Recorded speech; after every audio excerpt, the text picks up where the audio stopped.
Justin Roiland and Dan Harmon are two of my favorite content creators in any industry they work in. Be it their old viral videos, their ventures into podcasting, live-action television, or what they're known for best nowadays, cartoons. I've always found their careers extremely interesting, mainly because of the fact that a lot of their amateur work from years ago still holds up today, and one of these works has always held a special place in my heart. Whoa, don't be sad because of the rain! We're gonna have fun with my Zippity Zane! What? What are you gonna do to me? I'm going to teach you how to have a good time with my one-wheeled bike and some new words that rhyme! Have you ever balanced a fish on a shoe? Oh, we should ask my friends! Glop 1 and Glop 2! Mr. Sprinkles. This series of cartoon shorts manages to do something I love. It takes something completely innocent and childish and twists that concept into something completely messed up and repulsively hilarious. Rick and Morty dabbles with this concept from time to time as well, but Mr. Sprinkles really takes the concept and utilizes it to the fullest extent imaginable. Hello, I've been shot. I need help. I need help.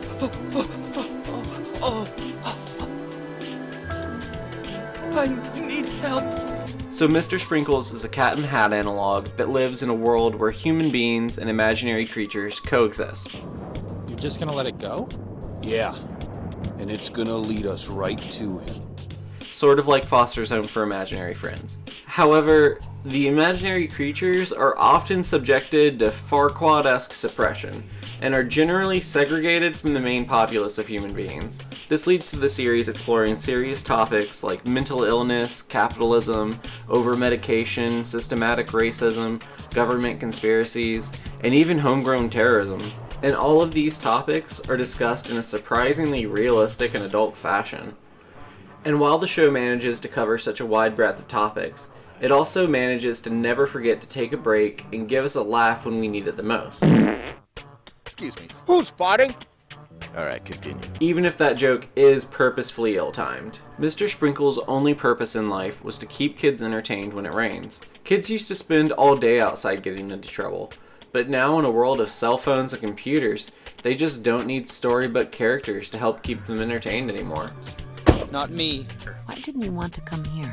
The kids have all changed. They're not kids anymore. They don't want to play, but they never get bored. Okay, we're rhyming again. Don't patronize me. I'm Mr. Sprinkles. I taught your entire generation how to read and have fun. And I don't think going to a rented office in a strip mall to listen to some agent of averageness explain which words mean which feelings has ever helped anyone do anything. Now you got computers and video games and you stuff your kids' faces with... Because I don't respect therapy. Because I'm a scientist. Because I invent, transform, create, and destroy for a living. And when I don't like something about the world, I change it. Rains, you terrorize children I helped them. by going into their homes and making messes. I think it's helped a lot of people get comfortable and stop panicking, which is a state of mind we value in the animals we eat, but not something I want for myself. By balancing things. Maybe I should bomb the Middle East. Would that make me more sane? Again, we're pointing fingers. Point a finger up your ass. Mr. Sprinkles. Mr. Sprinkles finds himself struggling to cope with a changing world that he increasingly doesn't understand, and it's slowly but surely leaving him behind.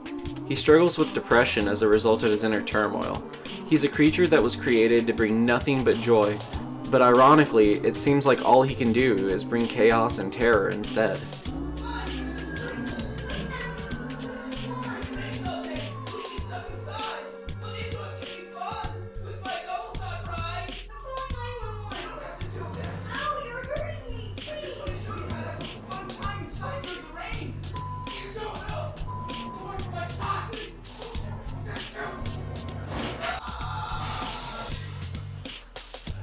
Oh yeah, and everything I just talked about was only the 2-minute first episode. This series is messed up, like seriously messed up. It only gets worse from here. But it's that bizarre juxtaposition that makes it so funny in my opinion.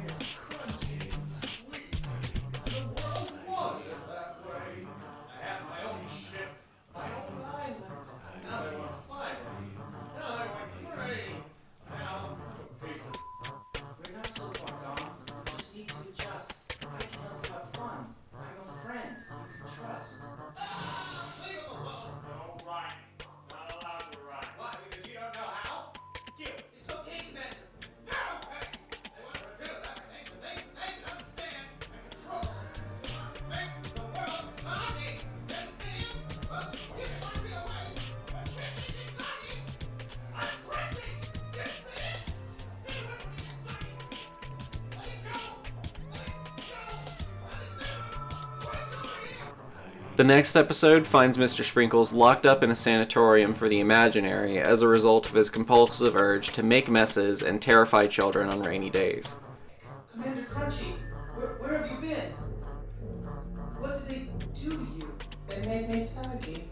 It's good to be soggy. Holy, They fixed me. this place is insane. I don't want to be here. These people don't help. They just kill what they fear. From there, Mr. Sprinkles goes on all sorts of wild adult adventures that only increase in situational intensity.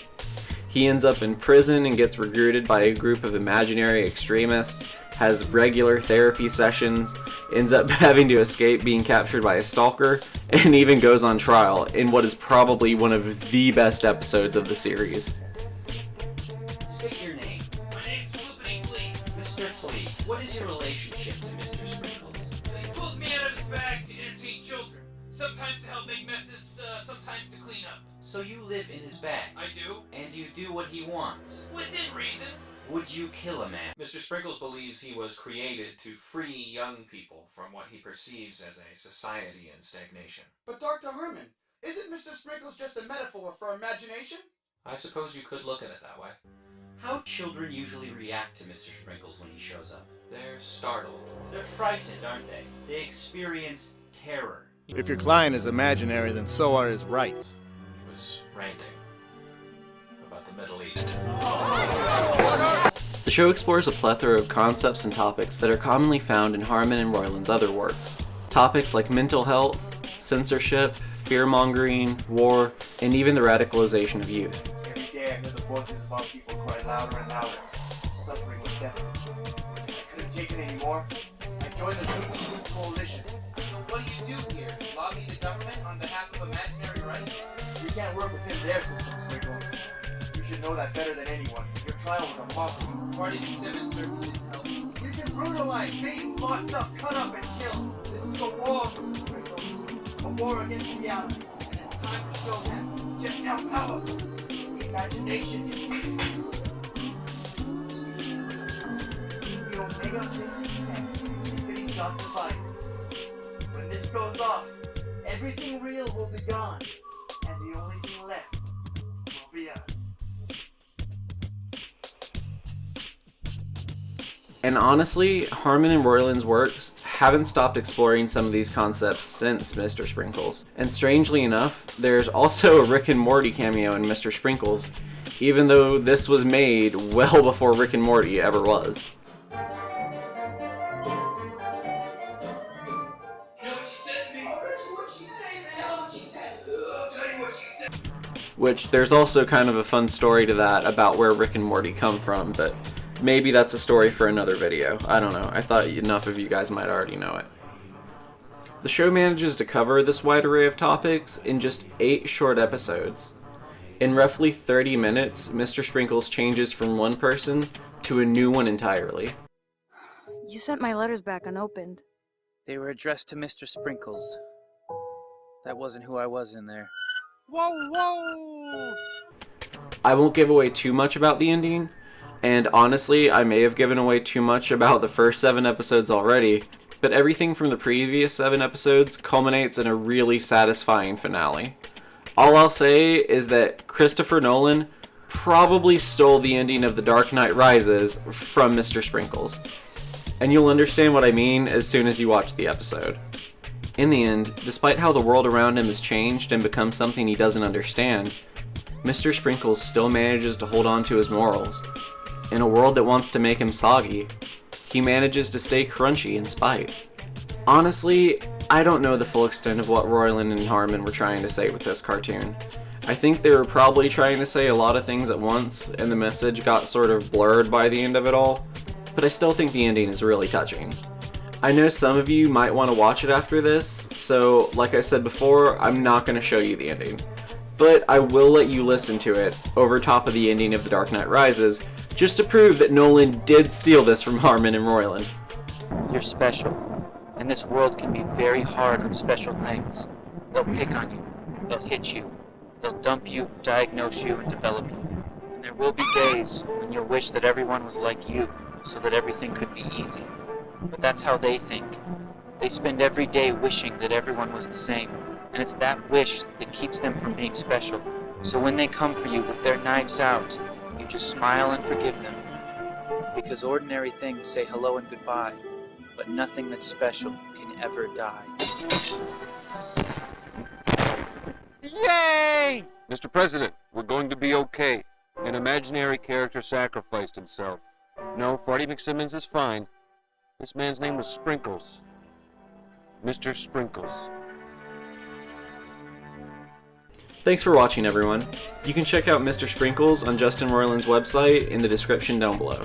For more Super Swim Team 7 content, be sure to follow me on Twitter and check out these playlists for more. Thanks for watching, and be sure to leave a like and a comment down below. Much appreciated, Super Swim Team. Ciao.